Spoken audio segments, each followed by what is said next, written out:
All right. I do see that we have viewers now. So, are we live on both channels? Let's go look. Hopefully, I didn't screw it up to where we're not. Well, it has to have went live on Lil's channel too. So,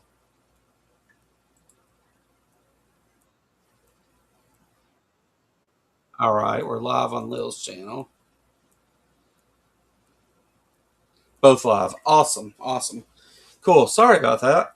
Not sure what happened there, why that did that way. But I'm glad that I was able to accidentally fix it. Uh, now that we're live on both channels, I'll explain everything again. So Lil couldn't be here today.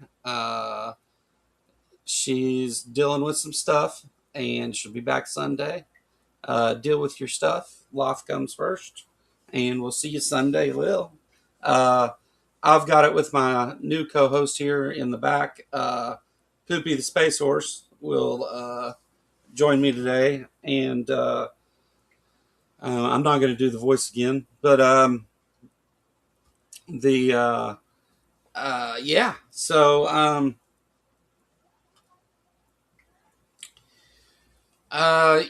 normally the title of this show is kind of not misleading. I don't guess. I mean, it's true, but um, it's vague because a lot of times, we're talking about a specific thing like Christian nationalism, right wingers, or like Trump either lying, stealing, committing fraud, war crimes, failing at everything, his health, sleeping, um, affairs, and adultery, and you know, Trump things. Usually, we're talking about some specific thing like that.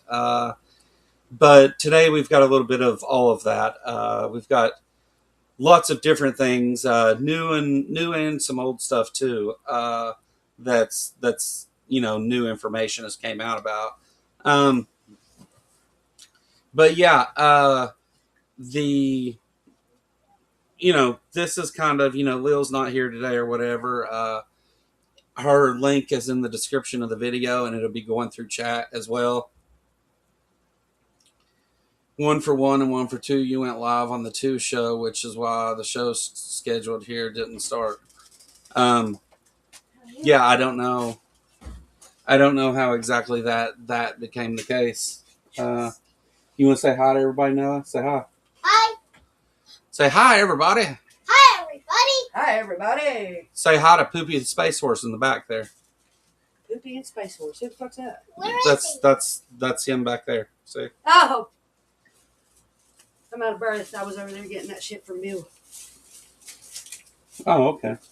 Where did you still have the chairs? I got 2 chairs and a Coleman cooler and Noah, a brand new life vest. Well, hell yeah. I know. I said, I'm Noah. Oh, you're on the video. Sorry. It's okay.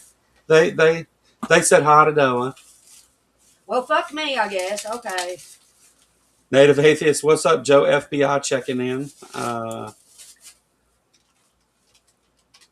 My bot said bot running, learning how to customize the bot here. My bot shouldn't pop up and say that. I don't know why it did. It should never tell you that. But most everybody who has channels and makes content, if they've been on this show, Deviant Outcast said hi, Laura. Hi. I can go call for Okay. Thank you. You're welcome.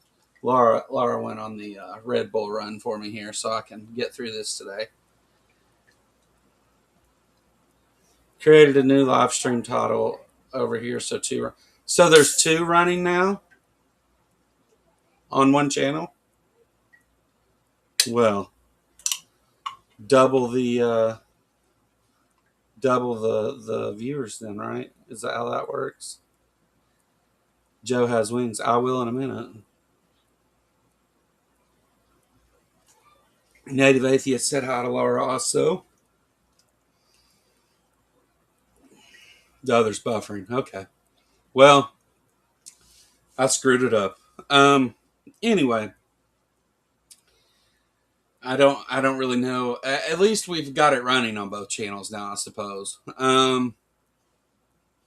So yesterday, Jess and I did a little bit of a review thing on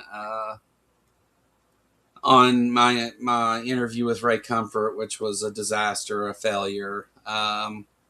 Lil, if you want, kill that one that's buffering, and you can just delete the video while it's live, I think. But if you want, I don't care what you do. We've got it playing over there, so uh, consistency, you know. Um, but yesterday, Jess and I covered some of that, and then last night I posted the full interview. I didn't. I mean, it's uncut completely. You see from the beginning where we're setting up and everything. But I did that. I wasn't even really going to release it because it was such a failure. The Ray exploited my kindness and used it as a weakness against me, and fair game to him for doing that. But yeah, all that's on my channel if you want to watch that. We've got tomorrow. I'll have Kelly Laughlin on at 7 p.m. We'll do an evening show tomorrow with Kelly Laughlin, hanging out and talking. And Saturday, I might do a member stream on Saturday. We got a whole bunch of new members yesterday, and I may do a member stream to just say hi to everybody and stuff. Sunday we'll do Politicality. Lil and I'll do that at 1 p.m. Eastern, and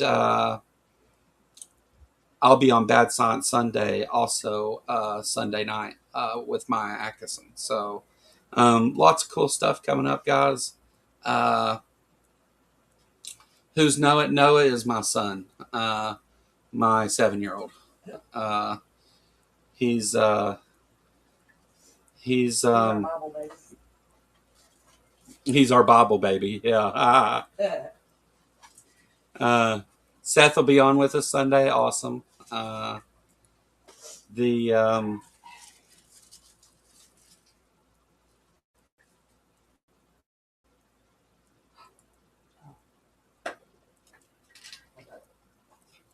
lots of good stuff coming up though. So I hope everybody gets to hang out for that. We did our fundraiser this past weekend, and I had set a goal for 1,000, and when it's all said and done, we did a bit over that. The some of it went to my some people did it through YouTube though, which I won't get that before the protest actually gets here, but it's fine. We still did great on the fundraiser, and I'm happy with all of that. We'll have, but I mean, I can just use that like $400 buffer. I'll just get the money back later, I suppose. Whatever I need to do. But yeah, we've got that. The protest is good to go. We're gonna have an awesome time. Got an amazing Airbnb for everybody. The hotels are rented. The generators rented. I got us a 5G hotspot so we can stream. The stage and chairs and tables and all of that are secured. The police department has been informed. We're we're ready to do the damn thing. I look forward to having one hell of an awesome time. It's gonna be super cool. The I was looking for Noah's card that we made. I don't know why it's not showing here. I was going to show you who Noah is.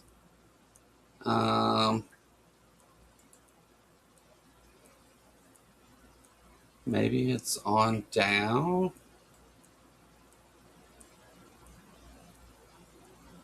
It wouldn't be further than that. Yeah, I don't know. Anyway. Oh, sorry, I know. Yeah. Yeah, he's that's my little buddy. That's my That's my sidekick. He's a good kid. We need to get him a shirt that says, with a picture of Ken Ham, it says, "Get off my boat." And uh, but yeah, when we named him Noah, we didn't even think about the story of Noah in the Bible. It wasn't even. We liked the name, and we didn't even consider. We didn't even make the connection, which is crazy. But yeah. Anyway, let me see if I uploaded it. Maybe I uploaded it already. Let me check that. No, no, but I mean, I'll show you one of the cards anyway. Um, there they are. We'll be giving those out at the event and get some signed. Noah personally said during the thing that he would love to sign his cards. So anyway, yeah, back on task here. So this is something interesting. I don't really know what's going to come of this, but it's raises some red flags that people need to be asking questions about for sure. Um, Let me get back to the chat here so I can see what you got to say. All right. Uh, FBI records obtained through a Judicial Watch lawsuit reveal that a Butler County Sheriff's deputy exchanged 2 emails with Trump shooter Thomas Crooks before the July 13th, 2024 assassination attempt. The records remain heavily redacted, concealing the nature of the communications.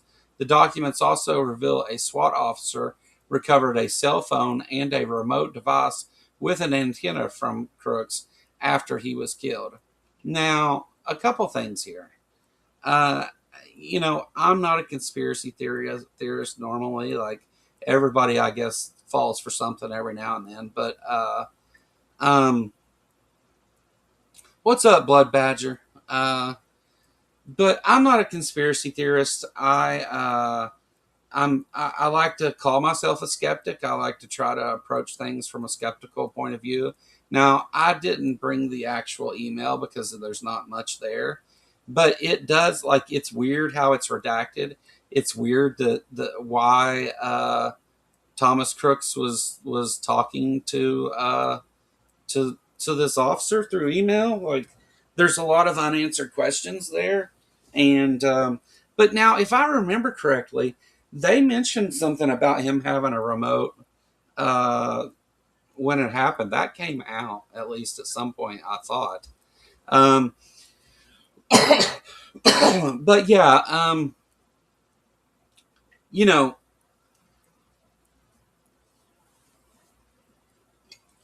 the weird thing is, and again, I'm not trying to get anybody into some conspiracy theory, but if there was nothing to this, why didn't they release it earlier? Why is this something that's been hidden until now? Why did it take a lawsuit to see this?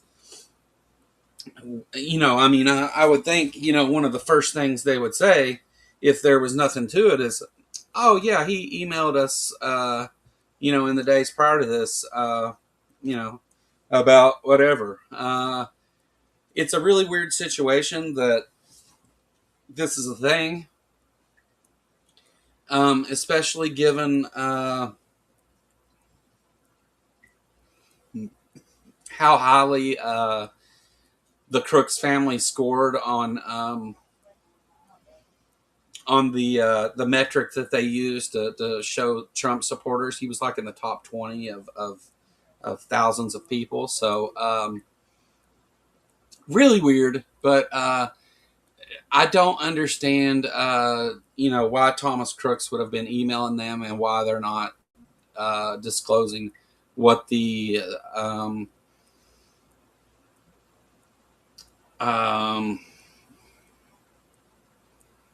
what the nature of that email is. Like it's even if there's nothing there, it's a legitimate question to ask. And so the only thing that would make this more suspicious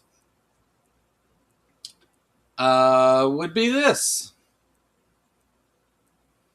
All right. So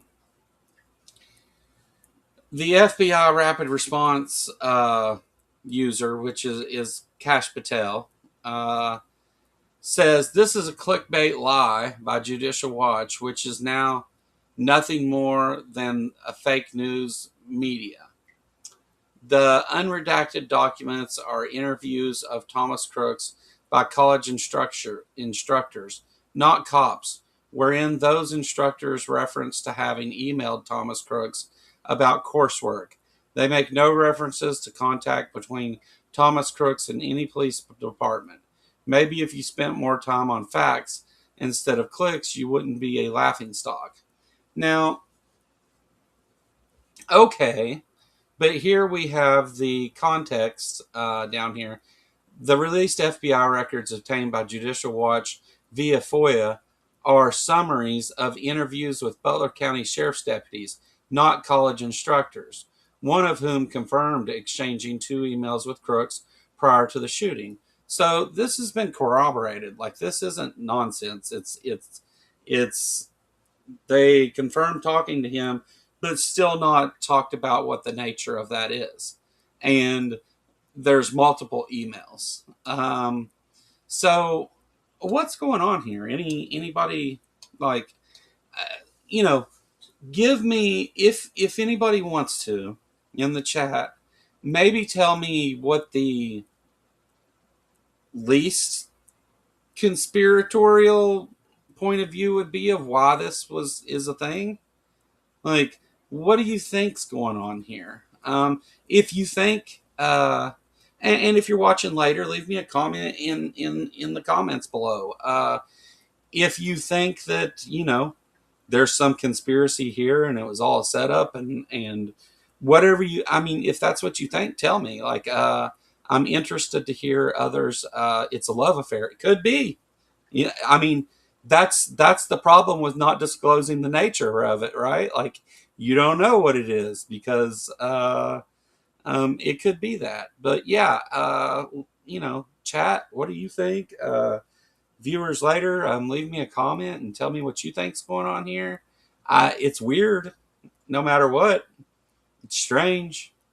It's weird for the FBI to know about this and then to post saying that it's fake news and well, they say that about everything that anyone says that criticizes anything at all. So yeah. What do we got here? Oh, yeah. So I'm sure everybody knows about this, at least maybe not this particular post. Um, but Donald Trump's all caps key was clearly stuck. And he said, uh, oh, should I do a Trump voice today? Nah, I better not. He said, both sides, Israel and Iran, are looking forward to do an immediate ceasefire. Final negotiations on peace are proceeding, subject to ignorance or stupidity. That's an important line. Are getting in its way. The blockade will remain in place and in full force and effect until a final deal is reached. Things should move quickly. Thank you for your attention to this matter, President Donald J. Trump. Um, so here's the cool thing with this. Um, this is Trump, and he says, subject to ignorance or stupidity getting in its way, that negotiations on peace are proceeding. So that's cool. I mean, if it's true, it's really cool. Um, but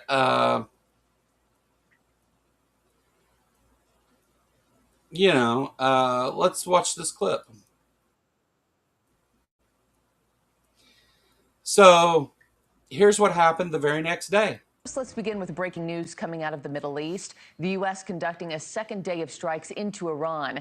This attack, though, much wider than what we saw overnight on Wednesday, with cruise missiles hitting several Iranian cities. War Secretary Pete Hegseth says this is not meant to restart the war, but strengthen Washington's political hand with Tehran. There's your stupidity and ignorance coming down the steps right there.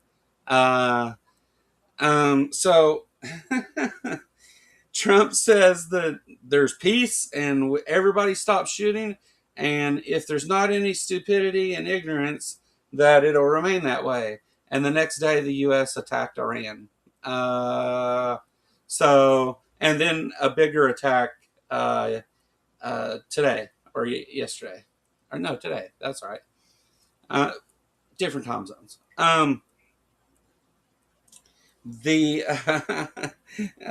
So I mean, I guess Trump's kind of telling on himself there a little bit, right? I mean, is that how you read it? That's how I read it. Is that stupidity and ignorance must have occurred, and then the first thing we see is stupidity and ignorance running down some steps. With a regime that lies as much as this one, and seeing the correlation over time, when anyone within Trump's sphere says fake news, it's the opposite. Yeah. So it's not only are there accusations always projection, but their denials are as well. They their denials are always you know, projection of what actually happened. It's always a lie. It's either a lie or there is the other thing, which is something I think maybe, and this one could fall into this category maybe, is that it's not a lie, that it's just incompetence. It's just Trump doesn't know what the hell he's talking about, and BB called him up and said, "Trump, baby, I need you to do this, or I'm gonna release the files." Who knows? Again, you try to. It's hard to predict the thinking of a crazy person, and Trump, his mental faculties are not really there. Let's watch a bit more of this, and I will show you his mental faculties are not there in a very disturbing clip. News Nation senior congressional correspondent Joe Khalil joins us live from the White House this morning. What's up, Joe? Joe, the president is now linking these strikes from overnight directly to the negotiating table. How so? Yeah, good morning, Marky. So it seems pretty clear now that we've entered a new phase of this war. President Trump's making no secret as to why. Clearly, the negotiations to try to end the conflict, end this war, not going as the administration had hoped. You've got this new round of strikes from both sides. But the only way that could happen is stupidity and ignorance, right? I mean, that's what he said. As both cannot seem to manage to just close it out and finalize a deal. So now we've got another heavy round of U.S. strikes inside of Iran, really as a way to pressure Iranian leaders to accept the terms of the deal that the White House is pushing. All right, so this is how you know it's a lie. They say that it's to push them, to pressure them into a deal. They're not agreeing with the terms of Trump's deal that doesn't exist. So it's because of that. But wait a minute. They also say it's about something else. And this is how the president characterized it last night. We were really close to a deal, but they keep tapping us along. They keep playing us for suckers. So CENTCOM says the U.S. hit multiple targets in southern Iran overnight. Iranian state media reporting there are explosions around some pretty critical areas there, including Keshem Island, that energy hub, also areas around the Strait of Hormuz as well. Let me translate. He means war crimes. Attacking civilian infrastructure is a war crime. Iranian leaders also claim that the Strait of Hormuz is closed off, although just last night, President Trump from the Oval Office saying that actually U.S. forces have helped some oil tankers pass through. And again, which is a lie. it comes back to this, Marky, the administration arguing that Iran has been dragging these talks out while they've been continuing to threaten U.S. assets, U.S. personnel in the region, and also international shipping. We did hear from the War Secretary yesterday, Pete Hegseth, who very bluntly said this. We need to negotiate with bombs. We'll negotiate with bombs, and we're very good at it. Nobody better in the world. So it's negotiation, right? They're doing this to negotiate a deal. They're not getting what they want, so they started bombing them. And this is obviously not a one-way street. Iran also continuing in the last 2 days to target several U.S. bases in the region. So this is an exchange of fire going both ways, Mark. Yeah. Thank you for watching. Subscribe below and download. No, thank you, sir. All right, so you caught all that, right? Let's see. Is it in... So it's in this next clip I'm going to show, but it starts with something else. So So they've also said that they did this because a Shahed drone hit a Apache helicopter, wedged itself in the helicopter between the two pilots, and caused the helicopter to crash. The two pilots jumped off of the helicopter at some point and were saved by an unmanned drone submarine. Fantastical story, especially since a Shahed drone is very big. It's not a little drone. It's like half the size of the helicopter that it hit, and there's not really a place for it to wedge itself in there. And they generally blow up when they hit their targets, but this one did not, of course. And I can't say that none of that happened, but I don't think any of that happened at all. I mean, I think maybe a helicopter crash, that could have happened. That could be something that could be verified. But this fantastical story doesn't seem to be true. But this has been put forward as the reason for the attacks, that it's because they took down an Apache helicopter. But they also said that they attacked them just because they were pressuring them into a deal. So the ceasefire is more fire than cease, obviously. And yeah, so that's how that's going, guys. Are you concerned, Mr. President, about the latest inflation number which came out this morning? Could that be a No, I love. Joe, so I have no reason to doubt that it happened. The only reason I have to doubt that it happened is that this administration has been caught lying to us numerous times about what and why and where things happened. They've lied about the money that the war is costing. They've lied about the nuclear capabilities of Iran. They've lied about the Strait of Hormuz over and over. Those are all reasons I have to doubt the story. Now, I imagine you don't agree with me on some of those things being lies, but again, that's something that later I could demonstrate to you one-on-one with their own words. They absolutely have lied about these things. But whether it's true or not doesn't matter. Let's pretend it is true. Let's give them the best case scenario. It's true, okay? Is it about negotiations and pressuring them into a deal, or is it about the Apache helicopter? Because they said both. They said it's about both of these things. So, is it a combination of these things? Is it because they didn't mention the Apache helicopter in the beginning? They only mentioned the pressuring them into negotiating a deal that they want.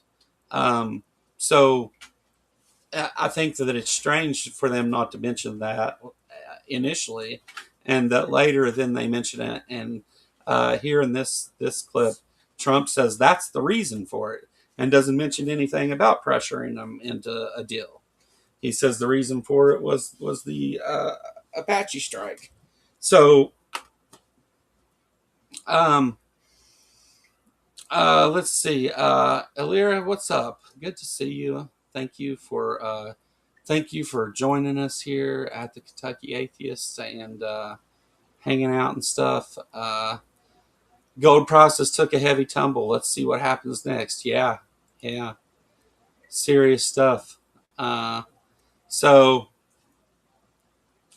uh, here, you know, this war has cost Americans billions of dollars already.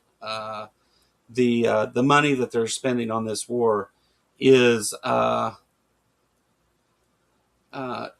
have happened and not been known about, and using it as an ad hoc reason for the attack. That's I'll accept that. That's a good point, Regios. Thank you. That is an excellent point, and it kind of makes sense. You can get more Americans behind you, and uh, you can get more people behind you if you have soldiers being shot down in their helicopter in a fantastical rescue story. Uh, you know, I'll accept that. I think that's a good point. So I'll concede that. How the hell can a drone wedge itself between the pilots and an armored helicopter? Yeah, I should have brought a picture of an Apache helicopter because Shahed drones are not little. They're very large. They have like I think it was on the Midas Touch. I think they have like a 7 foot wingspan. Yeah, they're um, they're not tiny. It's a big drone, and they blow up on contact. And this one somehow broke through a into the cockpit. I mean, I don't. There's not room there for it to do that. Like maybe it could have punched just the nose of it through the top of the canopy, but I don't know how that would happen with an Apache helicopter either, because helicopters have this whirly thing on top that would prevent that a little bit. How is the name of the drone spelled? You'd have to look it up. Um, let me see if I can.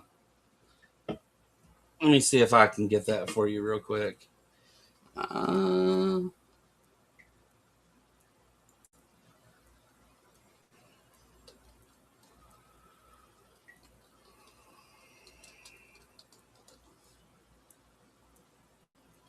Uh, Shahed, Shahed.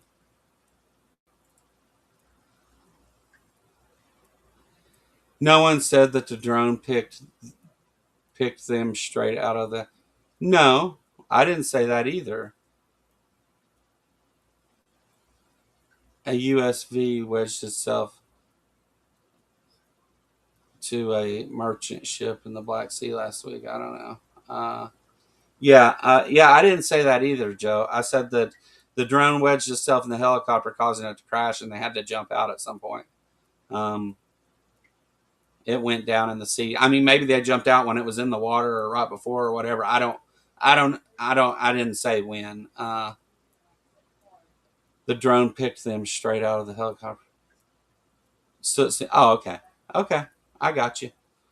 Yeah, so I don't know. It's look. I'm not saying it's an impossibility. That's not what I'm getting at all. I just think that it's a fantastical story, and that uh, you know, it's it's a strange story, and I gave you the reasons that I question the things that this administration says. So, whenever you come up with a fantastical story, extraordinary claims require extraordinary evidence. I don't actually like that line, but not the time or place. Love it. The numbers look great. You know what I really love? I love the inflation. You know why? Because as soon as this war is over, I can say it now. Something you didn't. So, billions of dollars the taxpayers are paying, hundreds of billions of dollars, and Trump sits and says he loves this inflation. Americans can't afford gas, can't afford food, can't afford basic living things. Children in this country go without meals directly because of this. The Strait of Hormuz is now completely closed. They lied about the ships coming through. That didn't happen. They're you can actually look and see where the ships are and the movement and stuff in the strait. It didn't happen.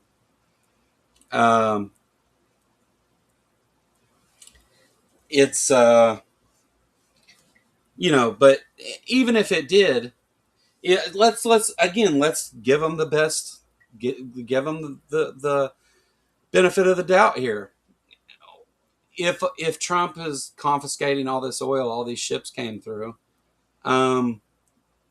everything's fine on that front. We don't get our oil from there anyway, but oil's on a world market. But if Trump took that oil and brought it here, it should drive down oil prices, and we should see gas prices returning to normal. If we're getting all this oil we didn't expect to get, it should start to stabilize the world market on oil, if it's all moving through there like that, because that's the very problem that's causing it. Trump sits and says he loves the inflation, and Trump, the way he speaks is hard to follow. But what I get from it is he says he loves the inflation because when this is over and the numbers return to normal, he'll get to brag about how fast and how far they went down. Is what he's saying here essentially. I'll start it over just to let you catch that yourself. But that's what he's doing. About the latest inflation number, which came out this morning, could that be a No, I love it. The numbers look great. You know what I really love? I love the inflation. You know why? Because as soon as this war is over, I can say it now. Something you didn't know. Do you know we've been taking out? He loves the inflation because as soon as this war is over, right? He gets to say that he did something great. He cost our country hundreds of billions of dollars, but he thinks it's a good thing because he gets to brag about the numbers later. I don't think that that's right. With the tech I've seen that the military has these days, it's very probable that it happened. It didn't. You can see the movement of the ships in the strait. Like it just didn't happen. Even if you want to talk about that, there would be these ships that were there and heading that way, and then they used some technology and those ships disappeared. They can turn off transponders and stuff. I get that. But the ships were never there it didn't happen. The ships don't exist. Gas has been going down here. It takes a while for process to move when events happen. Gas has been going down. It's still way higher than it was before this, though. We're still paying billions of dollars more for gas. You raise gas goes up $2, and then you drop it 30 cents and pretend like you did a good thing. It's good that gas went down some, but it does really nothing to solve the problem that people can't afford to eat or drive or anything, that they have to choose to put gas in their car to go to work rather than have breakfast. That sucks. And Trump, it's not just that sucks. Shit happens. I get it. But Trump sits and says that he loves the inflation because he gets to brag about it later while that's happening. That's the point I'm making. People are starving, But Trump gets to brag about numbers when the war's over and everything goes back to normal, or so he says. It's not going to go back to normal. There's a whole big study done on this. Gas isn't going to, even if gas went down to $1 below where it was before this started, it's still going to go back up because there's the damage is done. This is not something that you can just fix overnight. Gas was $3.73 a gallon here less than 3 days ago. It's since jumped to $4.37 a gallon. I just paid $4.33 a gallon today.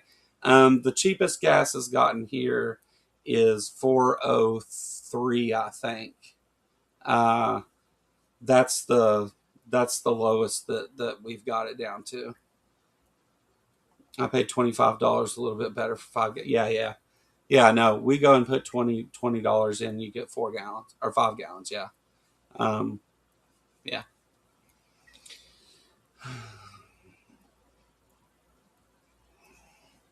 You're right.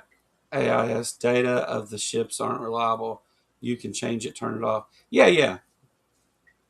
It can be turned off, but it would have been on at some point. Right? Like, those ships were never there. They never, and once they go through the strait, they would be out in international waters. You would see those transponders come on. There would be some evidence of this oil exchanging hands. There would be, they completely closed the Strait of Hormuz, though. And they're taking down drones and helicopters and stuff. You think they missed 10 oil tankers going through there?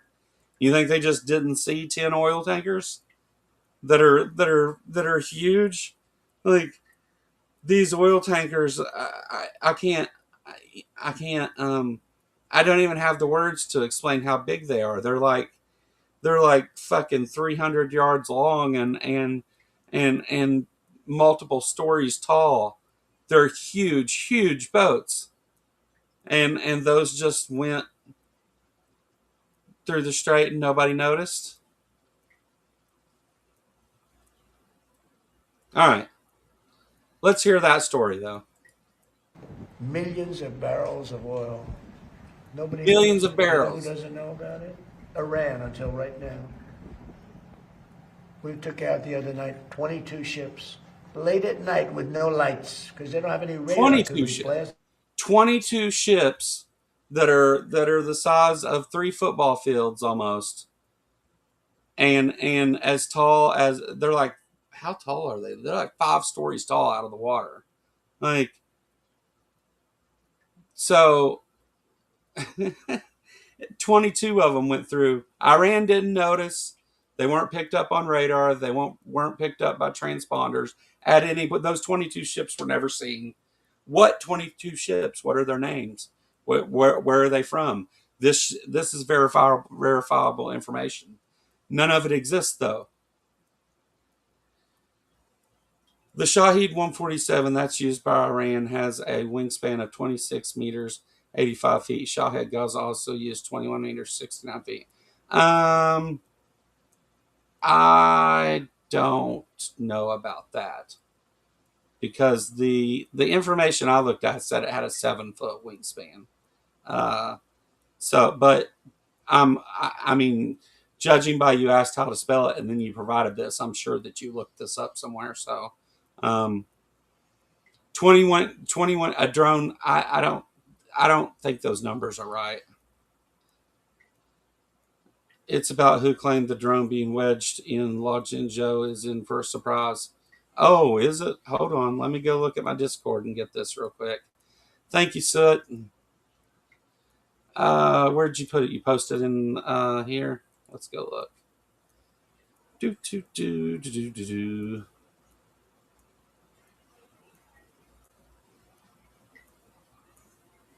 Oh, here we go.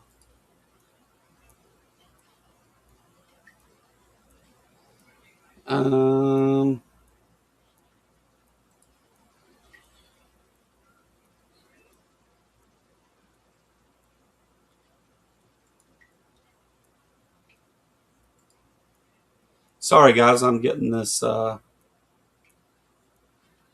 I want to show this.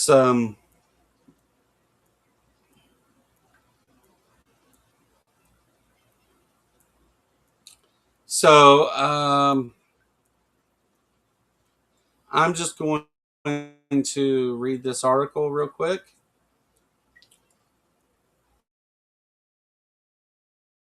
I will provide everyone a link for it though, if you want to go look at it also. Um, oh, okay. I see. I see Deviant. Yeah, those are the numbers that I've seen. And I do understand there's multiple models though. So let me. This is the link to the article that I'm looking at. I'm not going to put this article on screen, but the New York Post. The article is titled. Hold on. Why can I not scroll? Trump reveals jaw-dropping bravery of Apache pilots after Iranian drone lodged in helicopter. A miracle. This is a post by Chris Nessie. There is an associated video. Again, we're not going to. Let me stop this from playing real quick. So, sorry about the coughing, guys. President Trump shared new details about the heroic actions of U.S. Army Apache helicopter pilots, whose quick thinking helped them narrowly escape a fiery death at the hands of a deadly Iranian attack drone. Speaking to Fox News Wednesday, the president said a drone laden with explosives had lodged between the pilots inside the helicopter as it was flying low over enemy territory, fully engulfed in flames, but failing to explode as intended. At any moment, it could have exploded. Trey Yinks told Network after speaking with Trump, who called the harrowing incident a miracle. So we're trying to take down the helicopter with the drone lodged in the gunship without it exploding. There's a lot of heat inside the cockpit of this helicopter, and ultimately, these two pilots were able to take it down into the sea, he said, quoting the president. After the pilots brought down the $40 million craft, they were rescued by an unmanned sea drone, a first in U.S. military history. The AI-powered 24-foot psionic Corsair autonomous surface vessel found the Apache crew, who had been stranded in the waters off of Oman for 2 hours, the Wall Street Journal reported. The unmanned boats can carry up to 1,000 pounds and reach speeds of 40 miles per hour. Officials said once the pilots were shepherded to safety, a rescue chopper hoisted them up. Following Iran's unjustified drowning of the helicopter, the U.S. military unleashed a series of proportional strikes against the regime, rattling the fragile 2-month-old ceasefire agreement to its core. Trump said the retaliatory strikes were not meant to renew the hostilities that have raged in the region since late February, but said in a phone interview with ABC reporter that it was very important to respond. This is a response of what they did with our helicopter last night. So again, back to the same question I had about that before. No, I don't. I've got a fan that's running. I don't know. Oh, do you hear that drip? That single drip? Is that what you're hearing? Sorry about that. Aunt Jerry's always on the background stuff. I'm sorry that I know that that's distracting. Uh, I'll let this video play for a minute, and I'll fix it. Shit, wrong button. Hold on.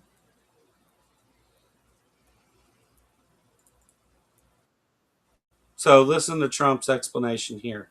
Are you concerned, Mr. President, about the latest inflation? Barrels of oil. Nobody knows it. You know who doesn't know about it? Iran, until right now. We took out the other night 22 ships, late at night with no lights, because they don't have any radar, because we blasted the crap out of it. We took out, that's why oil's $85 a barrel. I mean, you take a look. Remember when I did this, I said, look, the one bad thing will be we hit the best economy we've ever hit. And I said to my people, I had Scott, I had Howard, I had Pete, I had all of them. I had Todd in the room. I said, the one thing we have to do now, we had just hit the highest stock market in history, highest 401ks in history. Everything was going well. And I said, I hate to do this to you guys, but Iran's going to have a nuclear weapon very soon. We have to go and attack. So we hit them with the B-2 bombers, which took a lot of courage. It was totally successful. We buried it, very hard to get. But now we had to make the second move.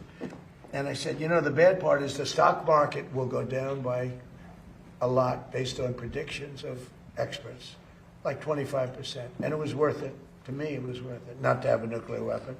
And the other thing is that oil would go to $250 a barrel. It's at 85. And all right. I fixed it though anyway. I don't like that I'm distracting people with that. My videos and the way that I stream is already janky as hell, so you know.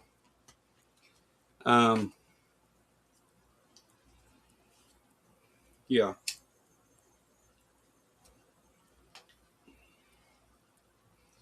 Yeah, and calling them unmanned.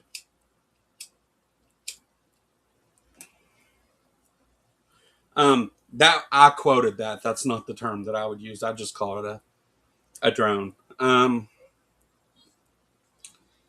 So let's look at something else here. I got lots more.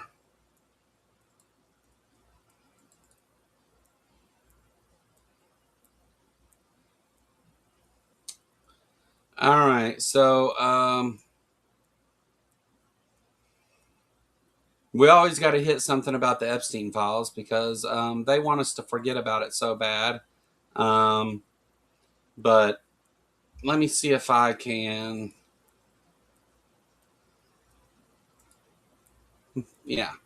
So an FBI intake report reviewed by Miami New Times contains allegations from 2021 tipster who claimed that Donald Trump knew about underage sex parties allegedly held at Trump-owned golf course and that club revenue was used to fund them.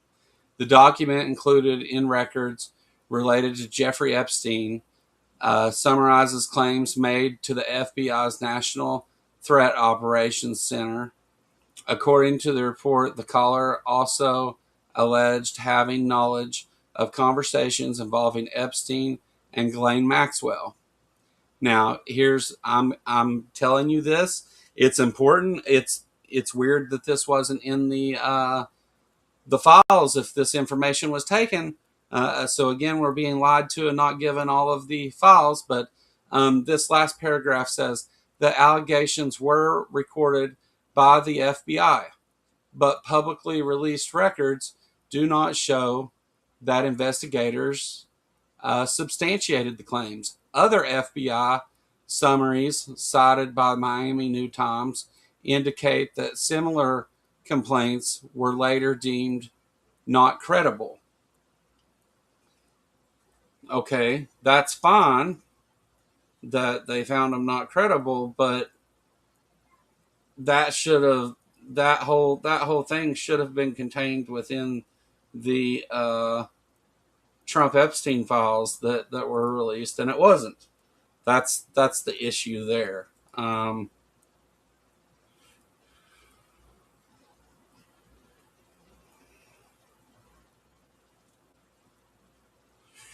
The official NATO term is uncrewed, not unmanned.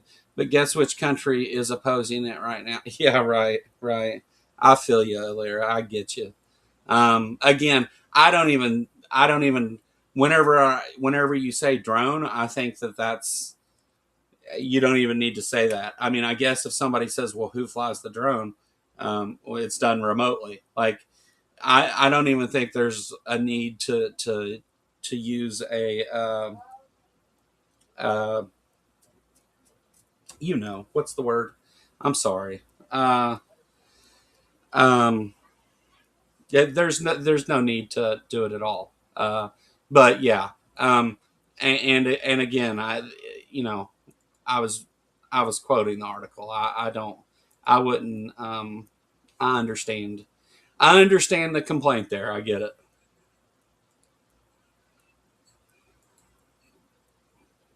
And I'm sorry. I'm terrible with words.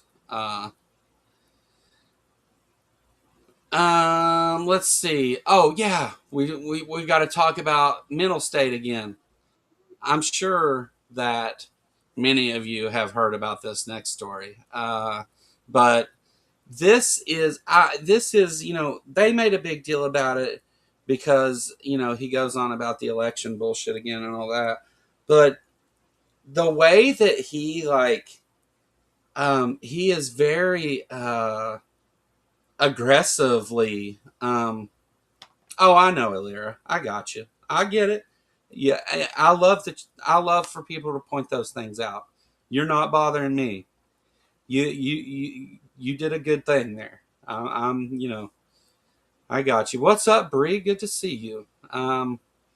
The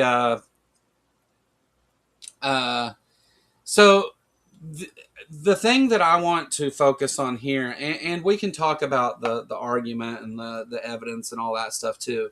But the thing that I really want you to pay attention to here is his face and just how aggressively he calls her stupid, and you know, again, his attitude towards women is you know, less than savory. Lyra being a troublemaker? No. Lyra's helping me out today. Uh, so In Iran was front and center on today's edition of Meet the Press as moderator Kristen Welker sat down exclusively with President Donald Trump. But as the interview went on, the president walked out when Welker challenged him about his claims about fixed elections. The election was rigged. It was a dirty election. And it's happening again right now in California. Presented evidence. It's happening right now in California. So, a little background if you don't know, which I'm sure most of you know about this, but elections in California are slow and they take a while to get all the mail-in ballots and the absentee voting and all that stuff. And they're slow to count them. It's a big state. It's a big deal. They do things a little differently. But you know, just like the Trump election, he's saying it's rigged because most of these mail-in votes, these late votes, are Democratic votes. It's California. Like, does he really think that a Republican is getting ready to be the mayor of LA? Like, it's just crazy to even like. That's why does he even think that's a thing? I mean, I get it. I mean, I kind of get it. His ego. He always thinks that he wins everything and that everybody loves him when he doesn't. And I have a clip of him in denial about that after this. But again, watch how aggressive he gets about this. Rigged. Right now, it's look at what's happening in California. To that? It's the 4 Republicans days. are doing well in California. It's no, they're not. They're dropping fast because it's a rigged election. Let me tell you, it's 4 days, and they aren't even close to coming up with. That's how they count. You know the why votes they're doing in that? Because they're cheating on the election. There's what? Do you have evidence to support all that? I have to do is look. All I have to do is look. That's not evidence. And I listen to people, and let's see what happens. But sir, that's not evidence. Do you think it's appropriate? That's how they count the votes in California. Do you think it's appropriate that they have an election and 5 days later they're nowhere close to picking a winner? State and local officials acknowledge they are slow. They're urging. No, they're crooked. They're urging the votes to be counted quickly. That's how they vote in California. They're crooked, just like you're crooked. Your press is crooked, and Meet the Press is crooked. To be fair, I'm not crooked, but let's really. Let's well, continue. you play right into their hands. Let's continue. You're either crooked or you're stupid. Your elections are crooked, and you're crooked, and Meet the Press is crooked, and so is ABC and CBS and CNN. But Mr. President, you're one-sided crooked networks. All right, let's call it quits because I've had enough. Thank you, darling. Have a good time. Mr. President, let's please. I traveled all the way to Wisconsin. I've sat in the rain with you. I know. I've sat in the rain with you for an hour, on and off in the rain, and I've given you enough time. You ought to straighten out your press because you know what? A country can never be great with a dishonest press. Listen, we traveled all the way to Wisconsin for this interview.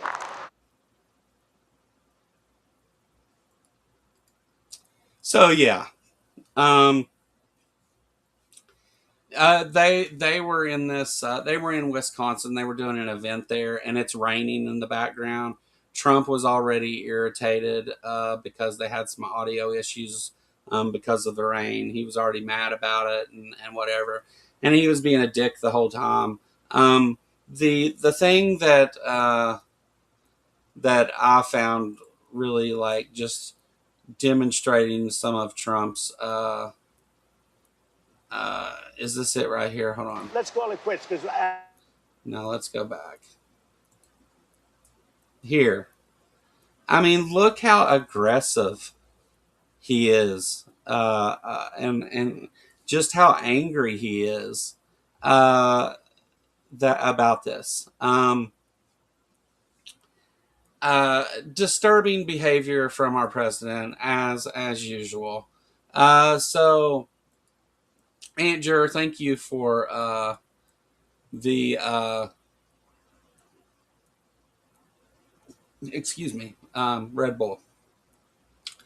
Thank you for the link in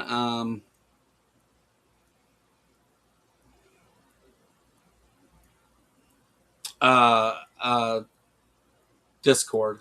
And also for those of you that are in my Discord, um, you can during the show like this, if there's stuff you want me before or after or whatever you want me to talk about on here, or it's important or pertinent to what we're going on about, then you can post links and stuff in Politicality on my Discord, and I'll look at those, whether they're before the show or during it or whatever. Now, during the show, depending on how much stuff we have, I don't always have time. I'll look, but yeah.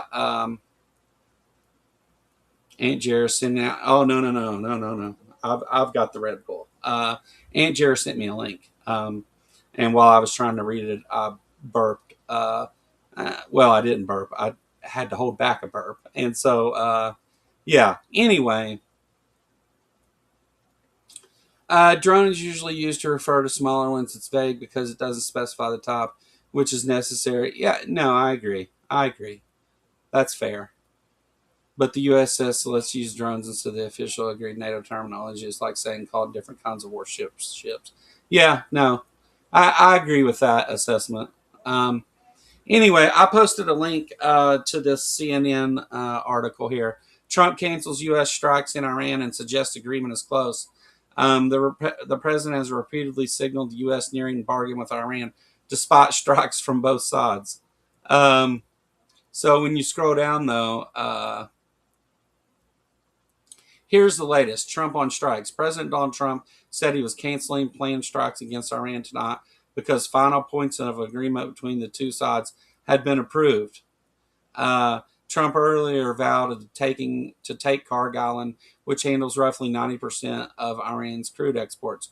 Plans to capture the island have been drawn up for months, but continuously shelved because it was considered too risky. Iran's Revolutionary Guards say they targeted U.S. bases in the region overnight for a second consecutive day, following U.S. strikes across Iran. In response to the strikes, Iran said the Strait of Hormuz was closed, a claim the U.S. military rejected. And a senior Iranian official told CNN in Tehran that Iran would respond more severely to any more attacks. You know, this is what he's done the whole time, though, right? Oh yeah, no. Hey, I always appreciate the information, Alira. I love that. I love that you're providing so much information on the nuance of things here. That's why I keep reading your messages because I want to provide as much good information as possible to everyone that's watching or listening or whatever, whether it's now or later or whatever. I want that information here. So I appreciate what you're doing. It's not even like it's an annoyance, or it's definitely not any of that. And it's not a passive thing. I actively appreciate you filling those things in. One of the things I know you haven't watched a lot of my content. You've seen me maybe once, before this. I'm very apt to go on tangents like this one, and very scattered sometimes, and I'm not the best speaker. I'm not really very good at this YouTube thing, but I like doing it, and I like hanging out with people and stuff. And so anything that adds context to the things that we're talking about is useful, and I appreciate it. Um, yeah, no, continue right on. I enjoy your company and your addition to the stream. You're helping me out here. In fact, Alir, if you want to come on sometime, you can. Uh, if you want to come on and talk about stuff, I would love to have you. We have people come on all the time. So anyway, we'll work from the most recent thing, and then I'll talk about a little bit more about the what was said during the interview that he walked away from. So Trump has been saying this the whole time. He says that he's going to do some big crazy attack. I'm going to destroy bridges and water and power, and we're going to bomb the hell out of them and all this stuff. He always says that, and then when it comes time to do it, he says that he's not, because they have a deal and it's going to it's going to be done. And then we go through this some more, and they continue to keep fighting through a ceasefire. No deal ever happens because this is all one-sided. Trump is just running his mouth, and nothing is really taking place. Iran says that they'll respond to attacks. So in that sense, they've already agreed to quit as long as we quit attacking them. Up until this ceasefire, 238 different targets were hit in American bases that were either severely damaged or destroyed. And also, the numbers that have been reported to Congress as far as the cost of this war have excluded the cost of rebuilding our bases and repairing things, and the damage that's been done to those 238 targets. So, I don't know how many more were hit by Iran in the last couple of days, but what I get from the reporting is it is more. Excuse me. But yeah, so there's, I think that until I see something from Iran confirming that there's some kind of deal that they're getting ready to make, I don't believe a word of that CNN article, because Trump does this every week. We've got a deal, and it's the best deal, and we'll win everything, and we get this, and we get everything that we want, and they get nothing, and it's a total victory for us. And Iran says we don't know what the hell he's talking about. We haven't talked to him at all about any of that, and that has been the case over and over and over and over. So I think that's important. Now, going back to the interview with Kristen Welker there on Meet the Press, Donald Trump gets up and walked out because he says the election was rigged in 2020, and that it's rigged again in California because a Democrat wins. Anytime a Democrat is going to win an election, it's rigged. They think that the mayoral race is rigged, but all the other races, there was no problem with any of those. It's just that one. And it's because a Democrat's going to win for this very important city. Alir is awesomeness, a wonderful, valuable, talented, kind, empathetic, and knowledgeable addition to the community. This I know. Yeah, no. I love everything I've experienced with Alir so far. Definitely glad to have another person who likes to hang out during these streams and help out with getting good information out to people. So I mentioned that it's Trump's ego that won't let him admit that that things aren't going great. This is funny as hell. Trump attended Game 3 of the NBA Finals, which is a huge event. Yeah, you can see this is an outdoor outdoor event where people are watching the finals there on a big screen. But during the Star Spangled Banner, the national anthem, Trump, they flashed Trump's picture on the live feed of Trump onto the big jumbotron, and they did this because they thought that people wouldn't boo him during the national anthem, and girl, how about a warning next time? So let's see how the people took it. I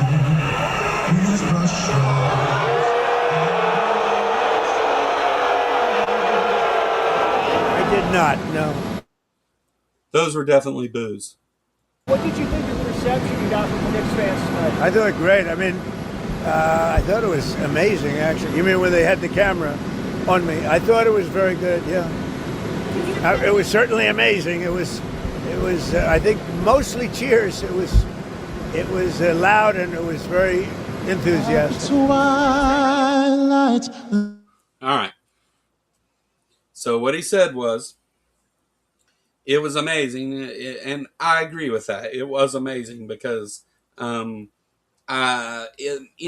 Madison Square Garden actually said that they've never heard anybody booed as badly as Trump was booed, and it was during the national anthem when they thought no one would boo him because of the importance of that song. People were generally reserve it till later.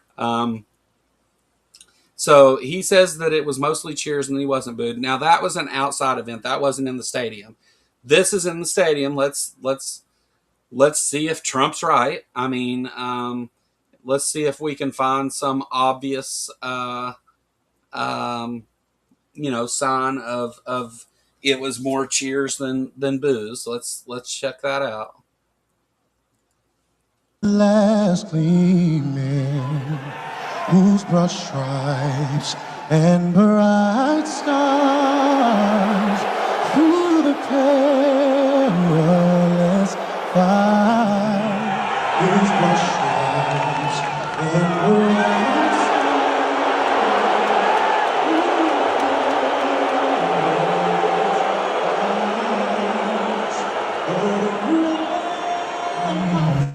I mean, that sounds like booze to me.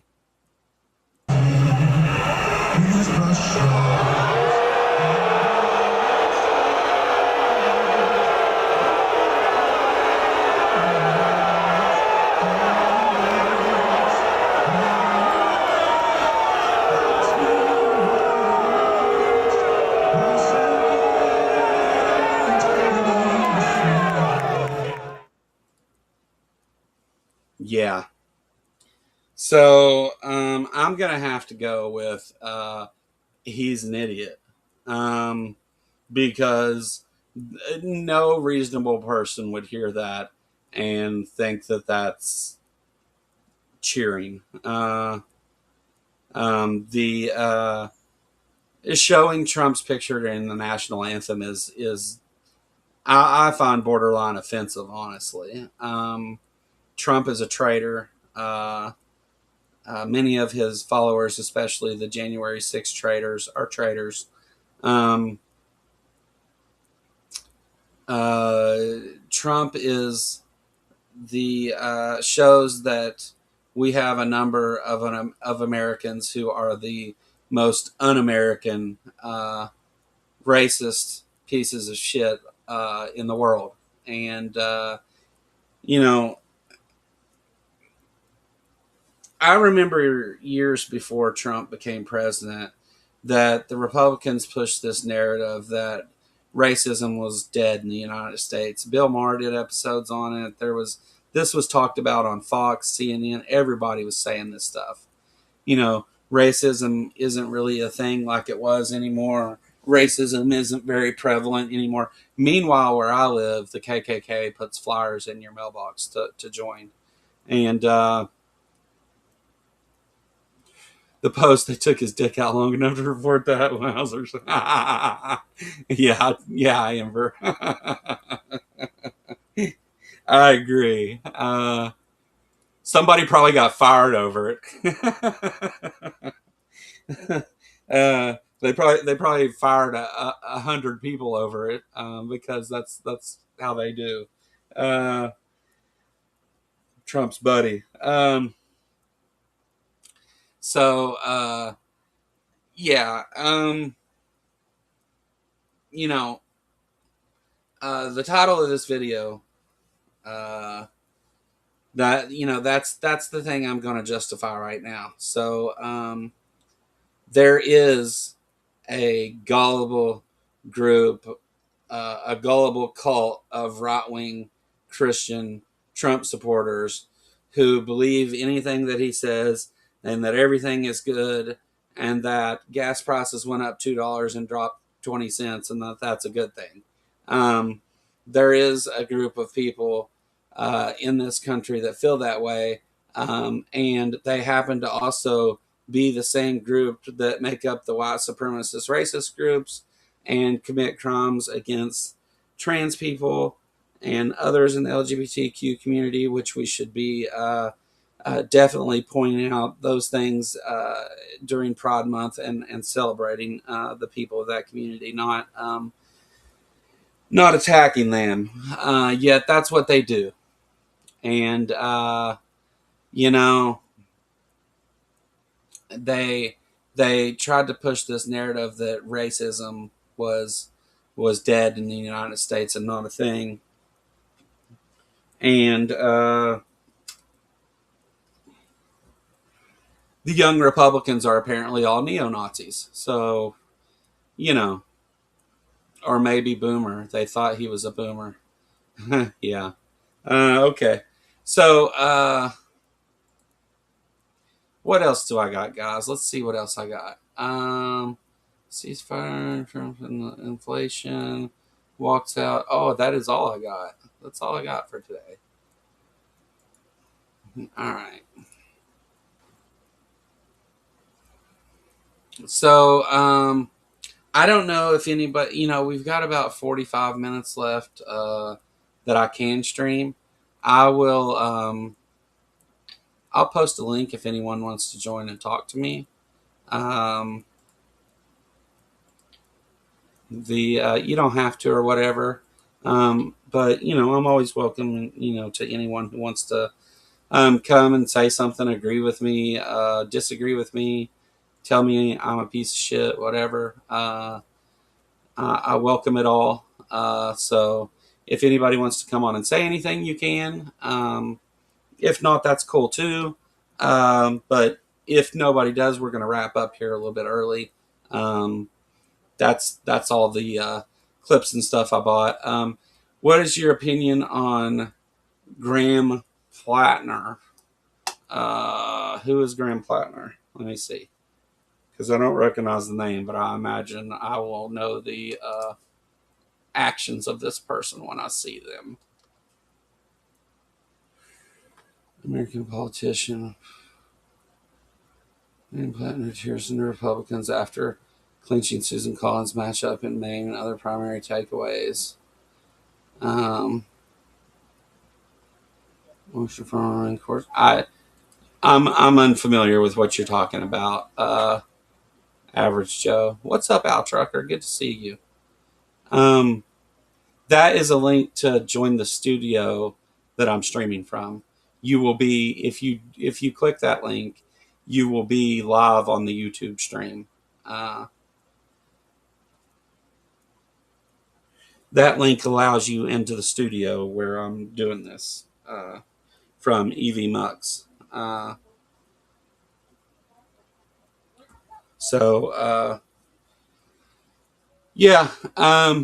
Good on Gaza, bad on tattoo choices. Damn it. Damn it.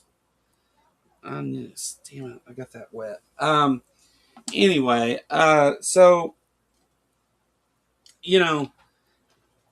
a little bit of everything today. A little bit of, Trump being crazy and aggressive, as dementia patients often behave in certain stages of that disease.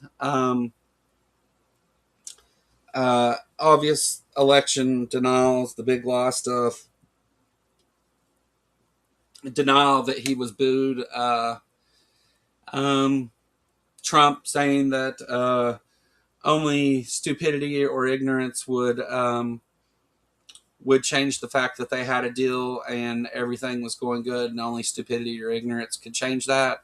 And then immediately the United States started bombing Iran. So and then they show Pete Hegseth justifying it. So stupidity and ignorance showed up. The crazy story about the drone and hitting the Apache helicopter and the it's just a fantastical story. I don't know either way. I'll give them the benefit of the doubt, but um, um,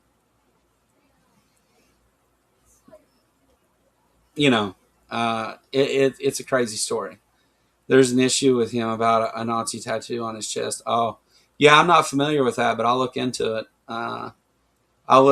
And by Sunday when we do the show, if you show up Sunday, Joe, I will have done some digging on that. Yeah, this stream is very relaxing for some reason. I think it's because of you, Joe. Something about the way you talk. I'm enjoying it, so please do continue. Oh, well, I'm glad that you enjoy it.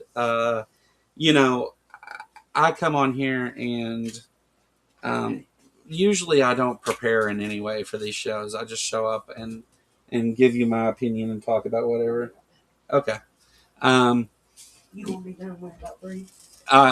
Here in about 10 minutes. Well, you ain't gonna hurry, but are you gonna go to the water park with us? Sure. Okay. I'm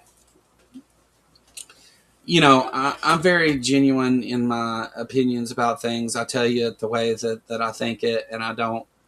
Sometimes I beat around the bush about stuff. I'm bad about rambling and things, but what you get here is me being honest and open about things. So I'm glad that you enjoy it. I'm glad that the Kentucky accent doesn't make you think I'm an idiot, because lots of people get that takeaway from me. They think that I'm either an idiot or a racist piece of shit because Kentucky, So people like Thomas Sheedy came here to think that they were going to find a comfortable place to hang out, because the Kentucky atheist is surely a right-wing person, right? I'm not, obviously, but yeah. I just look to have a good time doing this. Whenever Lil and I do the show together, it's Lil has a lot of good information and a lot of knowledge on topics related to this administration. Personal safety reasons. I know you. Yeah. No. By all means. And if you ever want to come do something recorded and have a conversation where it's just audio or whatever, by all means. Or even if you just want to talk to me at some point, you just let me know, and we don't have to do it recorded or anything.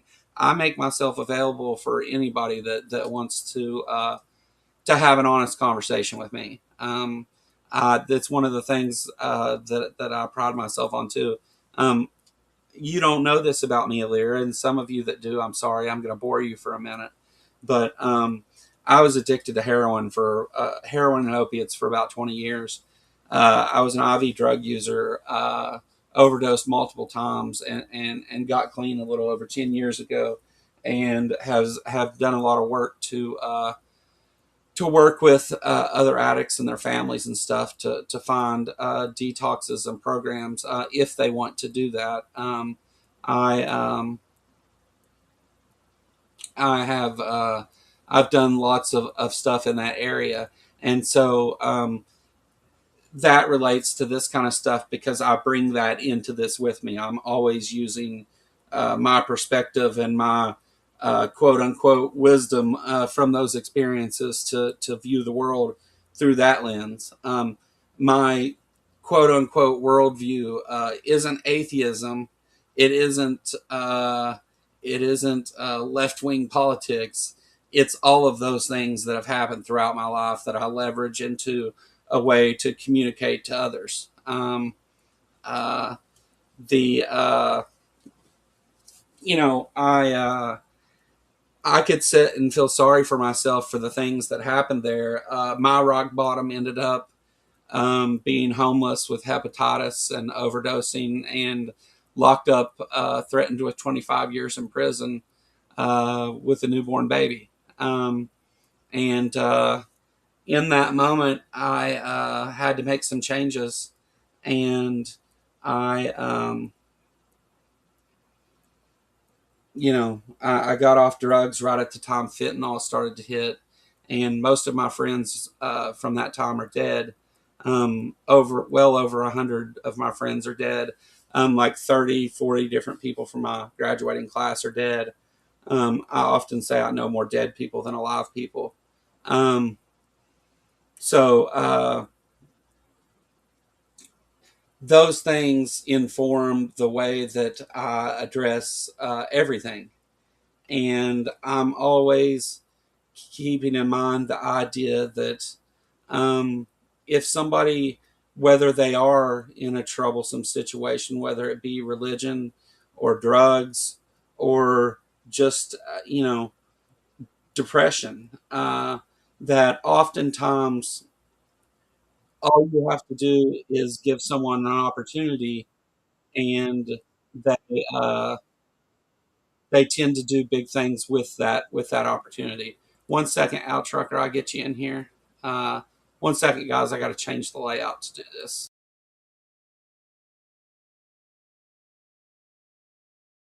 This way, Al. Let's just go here. What's up, Al Trucker? Oh, I'm just driving up north here, just having fun in the Canadian wilderness. How are you doing, Joe? I'm doing great, man. Glad to see you. I always Good to love see you to too. talk to you. Yeah. No, it's always nice to talk to the Kentucky atheist, the one and only. And I started watching. I don't have great signal up here. I'm in a place where I have signal. I was like, oh, I think I can join in and say hello. I don't know. You probably weren't inviting me specifically, but I can't really like chat. So I rolled into town and I was like, okay, I think I have signal. I'm gonna say hello and see what's going on. I think your country's having a lot of fun right now politically. Mine is to like a much lesser extent. So, yours is always you're trying to be bigger and better and brash and bold and you fucking nailed it, Joe. Yeah. Yeah, perfect. Stuck the landing, didn't they? Oh yeah, yeah. If being the most interesting circus in all of politics worldwide is what you're looking for, and interesting is not necessarily being used in a good way, you Yeah. fucking nailed it. You stuck that landing, and yep. And your leotard isn't even riding up, Right, right. Yeah, or maybe it is. That might be the fucking problem. well, I mean, if you look at like Donald Trump, who is a reality show businessman, Yep. um, he had folks like Gary Busey and Meatloaf and some of these characters that were interesting for all the wrong reasons at times. Mm-hmm. And he very much practiced the ideology that all press is good press, right? Whether it's negative or not, it's good for you. Yeah, yeah. Like having your name out there is just—it's more important. It's more important than anything. It's being recognizable and recognized and talked about is better than, even if it's for all the wrong reasons, is better than just living in isolation and obscurity. But I tell you, living in obscurity is it's not that bad. I've been doing it for a long time. Well, no, I agree with you, Al. I mean, like, you know, I don't do this looking for fame and wouldn't know what to do with it if I found it. You know, the but like the problem with him applying that to the United States is the United States was already considered the richest, most powerful country. Like, our brand reputation was already there. Um, Yeah. so when you It used to go, be quite good. It used to be like you're a bit like a bit of an odd duck out there, we might say. But there was some respect and there was some friendship and reciprocity in not just trade but in visits and stuff, which works out to trade. There's a lot of that's a center stage issue in our country, which I don't know how much you hear about that about like how much less voluntary travel to the U.S. is happening by Canadians, oh which yeah, for us is like often an easy thing to do. Like if you're not a convicted felon, you can basically show like previously you could show up with your passport. And even when I was a kid, you just needed you needed some ID, like your driver's license was good enough. And they sometimes they didn't even ask for it. They're just like, "What are you coming for?" Like to get cheap groceries and gas. All right, have a great day. We'll see you later. Like that was it. yeah, And then it's become something else. But our I don't know how much you hear about this, but in our country, the front and center is all the stuff that they say about us and other countries. So stuff if it's about trade, if it's about renegotiating trade deals, or like Trump saying that the U.S. is being taken advantage of by whatever it is. He'll say Germany, England, Canada, Australia, like whatever, and now all these countries are like, oh, what the fuck, like. Are you guys building like a bubble around yourselves and you're just not going to work with people at all? Like, 'cause that's what it feels like. And we're voluntarily boycotting your entire country. yeah. My state alone has lost $1 billion because of the actions of Canada. Yep. In the bourbon industry. The bourbon is like one of our huge things here. If Oh yeah, the Kentucky bourbon, yeah. And yeah, full disclosure, before I became sober, I was a bourbon drinker. I was a fan of, and my favorite one, and I don't know, I think it's from Kentucky, is wood. the old Rip Van Winkle. I think is the best Oh, that's sour mash bourbon out there. And I that's still have 2 part bottles of it in my cabinet. oh wow, that's expensive shit. Oh Um, yeah, oh yeah. I, This stuff it's hand numbered labels. They write it on in pen, like yeah, which yeah. bottle you have and which batch. And I Now have 2 part bottles. I've I was so never. drunk I thought I had money, Joe. That was the situation. I've never had the pleasure of even being able to afford a shot of that alcohol. The My favorite to drink is Maker's Mark or preferably Woodford Reserve if I can afford it. Um, Those are both quite decent. Like it's yeah, no old Rip Van Winkle, but you gotta live within your means apparently. yeah, Um, unless you're like a corrupt politician who's like giving and taking bribes all over the goddamn place. Um, I don't like that's the vision I have. I don't know if that's what other people see, but I see, I see naked corruption oh all yeah, over the place. And like, is that just a story I'm being fed? Like, I'm sure some people are like, well, I know Donald's been. Have you already talked about this interview he did with this lady in the barn with yeah, the yeah. John Deere tractor? Did you already talk about that? Because like that is fucking like Unhinged. wow. Yeah, And yeah, he's been in a I was surprised he wasn't going on about her being a woman who's not doing the right thing this way and that way, because he's been absolutely brutal to several female journalists over the last number of months. And it's kind of sickening in my mind. And no. this one he seemed to be just sort of lambasting every large corporation that provides media to the world, or at least in America. Oh yeah, absolutely. And he not only attacked all these media companies, but then he called her stupid and corrupt. Yeah. And but yeah, I showed the clip of that right before you got here, actually, All right. and we talked about how aggressively mean he was to her. and that it signals his cognitive situation. Yeah. The You know, whenever I think about how the world views America, the thing that I always, the first thing that I think about is USAID. Um, you know, Yeah. America had the ability, we had the ability to do a lot more. But USAID was an example of how we were obtaining power and influence through good deeds to other people, right? Yeah. And Absolutely. even if that selfish reasoning was there for it, which it absolutely was, I mean, America kind of has that thing going on with it. But the USAID was helping hundreds of thousands, millions of people over time, and doing a lot of great, wonderful things for the world.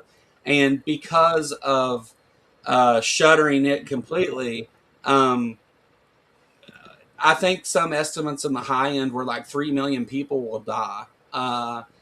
Definitely hundreds of thousands in the immediate future will die Yeah. because of the actions of the Trump administration. And so when I think about how the world views the United States, um, I can't blame anybody for having the most harsh criticism of the United States that they can muster because we have earned it, even if we weren't all actively behind such actions. Yeah. It is one of the most disappointing and American exceptionalism is a term that often gets brought up because Americans often view themselves as the best at everything. We have the best healthcare, even though it's the worst. We have the best Yeah. education, even though it's in like the 40s somewhere. Um, you know, Americans often view all these things as great without actually critically thinking or assessing them in real time. Um, That's that's absolutely, and the world, the outside world perception is is not good, and it's getting worse. Unfortunately, I'm seeing, like when I say locally, I mean Canada wide, but I'm also seeing worldwide discussions when it comes to politics, when it comes to diplomacy and world relations. Like Canada used to be proud to join the U.S. in providing a peacekeeping force in bringing like the world's impoverished or devastated nations that needed help. Canada was proud to be alongside the U.S. going and doing these missions previously, and I think the name USAID, that aid or organization that's a government funded organization, was not one whose name was on my lips, but the idea that the U.S. would come to the aid of people worldwide after a devastating any situation, you name it, like a hurricane, um, like volcano eruptions and other types of storms and earthquakes and things that would disrupt and destroy places. The idea that other countries that hadn't been affected by that would roll up their sleeves and bring what they had and donate, and that big countries would big countries that were well off would do what they could to help. Like I feel like Donald Trump, he doesn't even want to help his own territories and states. Like it seems like why would you expect he'd show up or bring any of your people or your resources to bear on something like that? Now it'd be the least like I think it would be the least likely thing to happen ever. I don't think he cares about anyone but himself. Oh And yeah, yeah. I don't like the feeling that that's a new attitude in your country, and that you're our neighbors and our prior like our best trading partner. Our we worked on a lot of things together. We had a lot of cooperative, reciprocal relationships on a lot of things, and I feel like that's been destroyed by really like just the ramblings of a lost person who doesn't understand anything about what they're talking about. It's both sickening and disappointing, and like just kind of, I don't know. It's Yeah, kind of like a gut punch too, right? And I don't know how it plays there, but like to us, it's just like, holy fuck, are you guys not going to do something about this? It's kind of like how I see it, and when I say that, to be clear, I'm not suggesting something violent. I know that stuff like that has happened before, and there sure. seems to be like a lot of rhetoric and stuff, but when it comes right down to it, like, Joe, what can you guys do? What are your options down there? Well, I think right now, and this may be a horrible analogy, I don't know, but um, America has become the crazy ex, right? Boyfriend or girlfriend. We're not who it seems we're not who you thought we were, and Yeah. and that's a thing that that's one of the troubling things here because and you're not the first person to ask me this. Mark Reed asked me about this too. Where Okay. what does the way back look like, right? Um, Yeah. Yeah. so I think my opinion, and I'm nobody, and take it with a grain of salt, but my opinion is that although this damage was done with the stroke of a keyboard and a headpiece talking on TV, um, it can't be undone easily, and it's going to take time and a lot of effort to earn back the trust and respect of these people that have supported us and we've supported them, and we've worked together to make the world a better place. And now we're actively making it a worser. I don't know what the word is. We're Yeah. not doing good, and so I think that first of all, the first thing that needs to happen is we need to apologize to a lot of people, um, and like I apologize to people on behalf of my country often, even though the administration of my country would not agree with that apology. The But I think first there has to be an apology, and that we have to. I mean, talk the talk and walk the walk. I mean, I think that we have to get back Yeah. in there and show and demonstrate that we're going to go back, at least try and make our way back to the position we were in before, and that means doing those things like USAID and helping the less fortunate.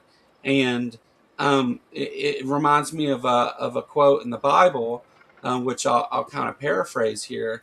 But we're going to be judged by how we treat the least of us, not the best of Yeah. us, the greatest of us. I think a Exactly. Yeah. And no, it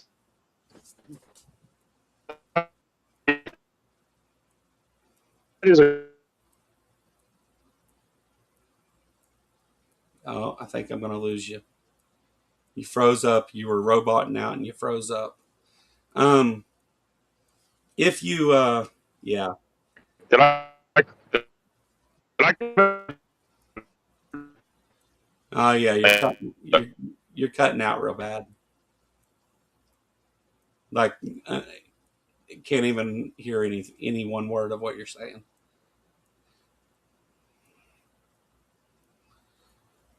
So, I'll look at some of this chat. Maybe Al's just driving through a bad patch here. Um, Canada has done some awful shit in other countries too. That's on capitalism. I don't blame people, and frankly, I don't even know if people are aware.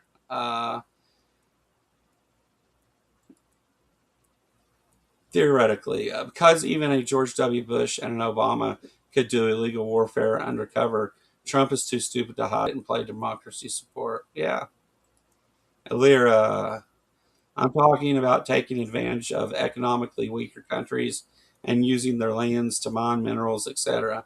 They need with no care for the environment. All right, let's see here. did I come back, Joe, or was I Yeah, lost? yeah. Am I I can hear. am I I here? can hear you now. You can hear me now. Okay. Yeah. Like the wilderness out here is not well covered by cell service. So I may lose you, and I apologize if I'm ruining your show with my Yeah, yeah, lost you again. Um, so, you know, again, I think let's see here. Let's see. Yeah, immediately lost him again. Let's see. Did you unlose me? I don't know what's going on. Yeah, you keep dropping and coming back in. You're just in. Oh yeah, I'm sorry. I'm sorry, Joe. I'm ruining the program. You are not, Al. It's. I think that you brought an excellent point and an excellent question about the way back and what that looks like. And you know, when I'm getting ready to release a docu style video about the place that I live in Kentucky, and that video is going to be in response to a number of other videos I've found about Ashland, Kentucky. Um, and they say, oh, it's a great place to retire, and it's this and that. And they always show this same little section of Ashland that's real pretty and nice. And my video, though, is going to show the homeless encampments, and I've done interviews with homeless people, and I've went out and showed the grittier part of the city and the drug addicts and the the debt and all the problems that exist with this city. And I think that is almost the thing that needs to happen. Humility, like we have to not just pretend like everything's great because the Dow hit 50,000. We have to also talk about the problems head on and come together with our world community, figure out how to fix those things. Well, Joe, I mean, this come off as like a flippant question, but it isn't because I'm gonna make what I hope is a point.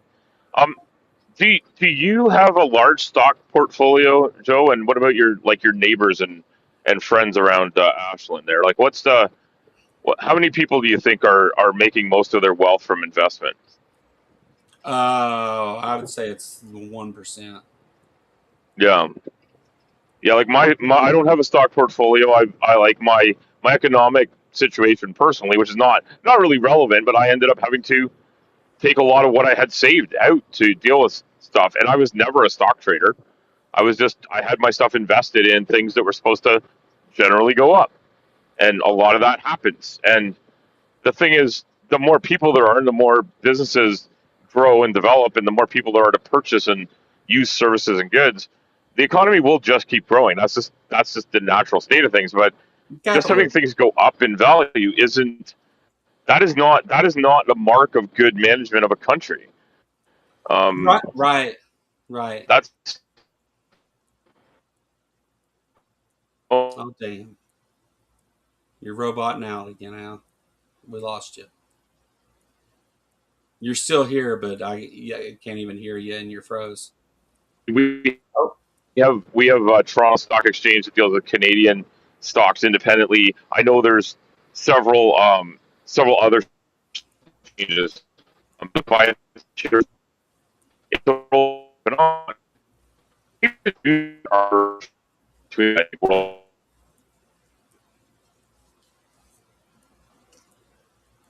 Well, Al, again, you're froze up, and I imagine you'll drop, and there it goes.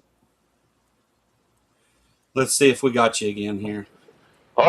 Every time I climb a hill, I get a signal, and every time I go into a valley, I think I lose it. So I'm probably not doing the program much good here, Joe. But I think you were answering me, and I was babbling. So we'll see what happens.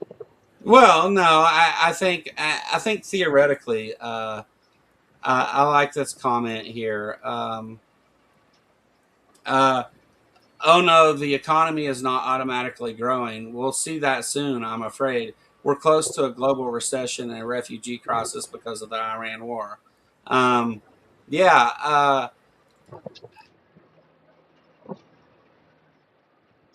the whenever you gear the government and everything towards that 1%, that does, and maybe the top 3% have all this stock money and stuff.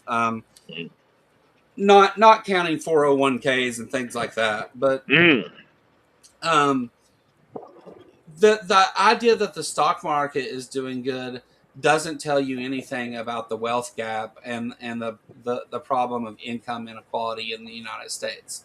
Yeah. My city has 30 banks, and some people see all these big, huge 5-story bank buildings, and they think, oh, all those banks, there's a lot of money there. When I see all those banks, though, I see there's a lot of debt here. Yeah. And the median income of Ashland, Kentucky, is below the poverty line. So like, it's not what the stock market is doing is not in any way reflective of how the American people are doing. No, it isn't. It doesn't really tell you much other than a large number of American companies publicly traded have increased in value. That's what that means. But that's a speculative value. It's not a real hard value. It's all speculative. When the stock market is doing bad, it has a larger effect on the impoverished. But when the stock market's doing good, those same people don't receive any of the benefits. That's right. Like, how much better would the economy be if everybody earned a good living, and if people had money in their hands, even if they had bad situations. Like, we've made a world where only one type of person is allowed to be proud of who they are, and everyone else is like a bane on society. And we're told this by the people that are so rich they don't work at all, and they're telling us only people that work for a living are worthwhile. Well, like, how can both things be true? It doesn't make sense to me. There's lots of people that contribute to society without having like a regular 9 to 5 style job. Yeah.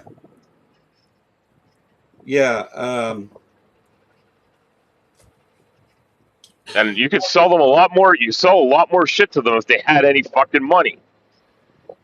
Yeah.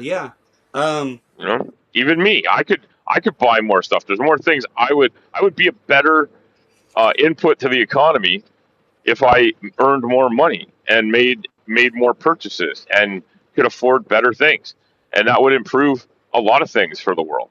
Oh, sure. The America is, and other places too. But I'm here in America, so I'm going to use it as You got to talk about where you are, right? Like, it's what you know, and Yeah. and you can't really give a ton of informed opinions unless you travel extensively.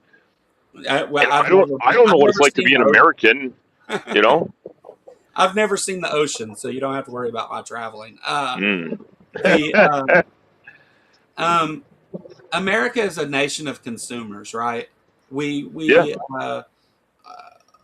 consume more than we produce, and so universal basic income is something that would benefit even the rich people more. But that wealth inequality, though, the wealth gap, those rich people don't want poor people to hold that money, because if poor people control some part of the financial economy, it's less control and power that they have over those people. You can't sell them fuck all when they're dirt poor. Right. It's there's like a catch-22 thing there for them, like sure they would grow and make money in one sense, but it would put more people on equal footing, Yeah. and they don't want that because not because of the money. That's where the power comes in, right? Yeah, The they because they're tired of just having money, which is why I keep saying we should put them on their yachts and set them adrift. no doubt, man. Like I think that the biggest flaw in the world today is that we view rich people as some sort of authority on telling the rest of us of how we should live and what we should do. Um, Yeah. because they pretend like they earned $1 billion. You cannot earn $1 billion. AOC had a conversation about this. You, you Hmm. know, you can get rich and earn a lot of money. Don't get me wrong, but $1 billion is Yeah. not one of the things you earn. Uh, Opportunities and things present themselves because of the power of being rich has, and you may accumulate more money, but it's not Hmm. earned. You didn't work for that money. You No, the money drove something that increased in speculative value often. Sometimes it is real value. And you had the money to be a part of it to fuel it. And so a small piece of what you had made something else good happen.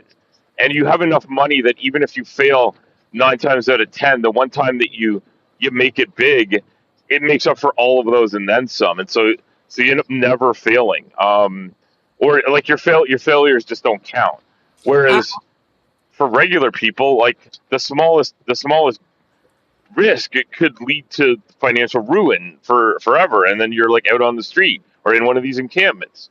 so take Elon Musk for example. What's the difference Mm. between having $1 billion and $1 trillion? Well, I mean, it's a whole bunch of billions stacked on each other. I mean, it's like I don't know. It's like he's doing it just to collect more dollars in a place. Like the world's foremost dollars. Uh, and, uh,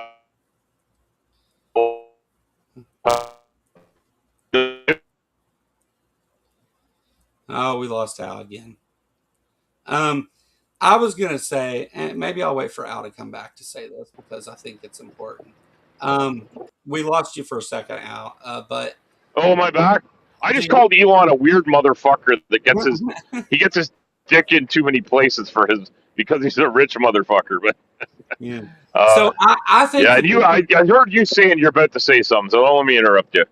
I think the difference between $1 billion and $1 trillion is that 999 billion more dollars creates more impoverished poor people by default. So if uh, if somebody controls $1 trillion in our capitalist economy, by default they create many poor people by doing that. Uh, the and yes, we create more money, but when we create that money, it goes to either the banks or the rich people. It doesn't go to the poor people. So Yeah. it makes the poor people even more poor when we do that. The if the 1% controls 99% of the money, that means that in our capitalist situation, that creates more impoverished people just by doing that. Uh, Statistically, it's there. Um, uh, yeah. So that's what I think the difference is. I think the difference is a doubling of poor people to come and work for your companies to pay off the interest on the money that we've created out of nowhere. Uh, that's my take on it. Anyway, guys, we lost Al one last time there. It's the 2 hour mark. Let's land this plane. Maybe I'll do a talk on how I view the debt system and the Federal Reserve and all that because I have what might be an interesting take on those things. Um, centralized banks and all that. So anyway, Ark Encounter protest coming up July 12th at noon in Williamstown, Kentucky. We are a go on all things Ark protest and ready to do it.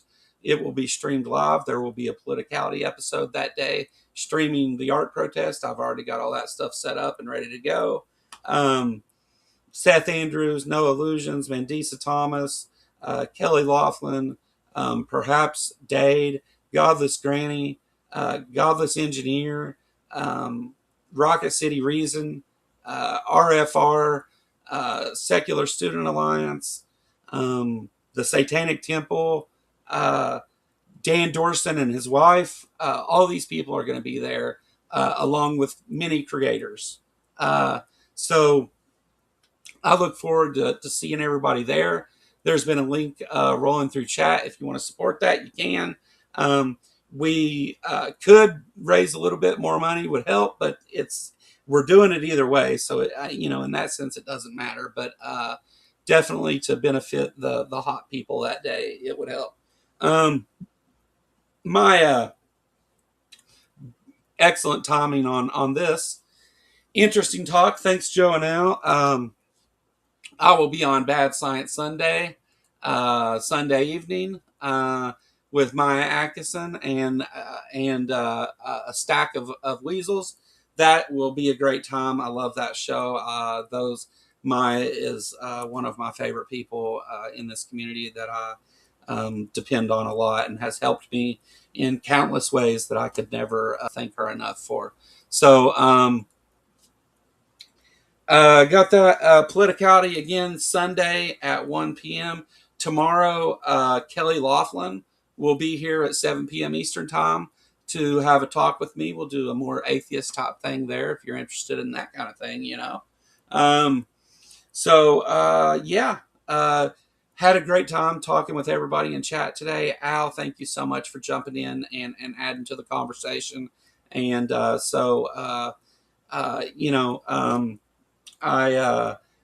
really appreciate everybody supporting the channel, and we're doing great. Alira sent a bunch of memberships yesterday. Thank you so much for that. We continue to grow. We continue to fight against what is obviously wrong out there, and continue to take care of each other and treat people like people. It's Pride Month. Keep the LGBTQ plus community in mind, and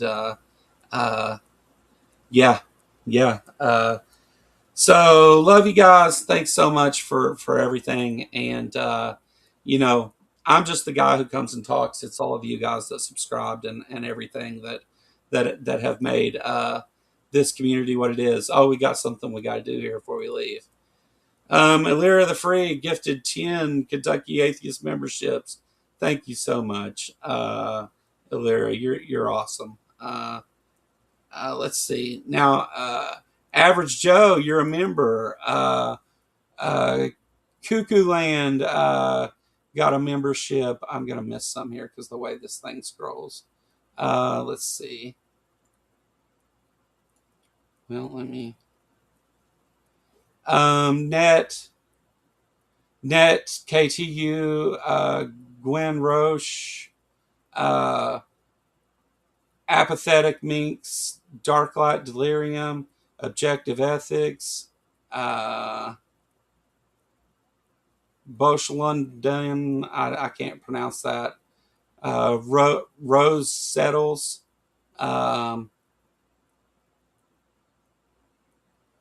Say Hello, Odosi. Sorry if I missed your name there, but all got new memberships. Be sure to tell Alira thanks, and we'll do a members only thing this weekend. I'll try to do it Saturday. That'll put me streaming today, Friday, Saturday, 2 streams Sunday. So we'll try to squeeze in a members thing, and always do those open panel, and we just talk about whatever everybody wants to talk about. Thank you everybody so much for being part of this, and I'm going to play Ember's pride flag thing here to close out the show. I think it's appropriate. So thank you so much, everybody. Have a great one. I'll catch you tomorrow. In 2024, NASA researcher Rachel Lenz gave the world a flag made from NASA images for Pride Month.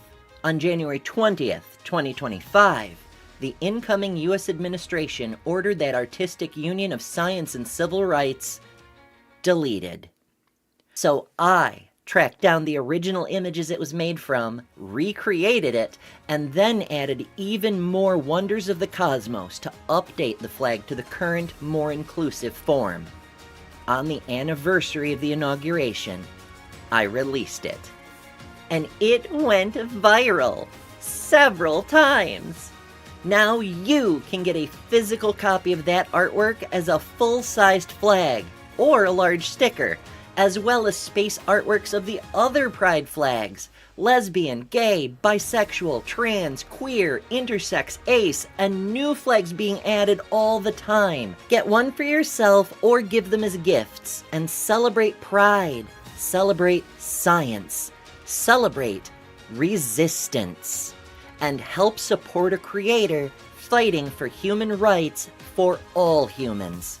Head to astralpride.com and use code LIL at checkout for an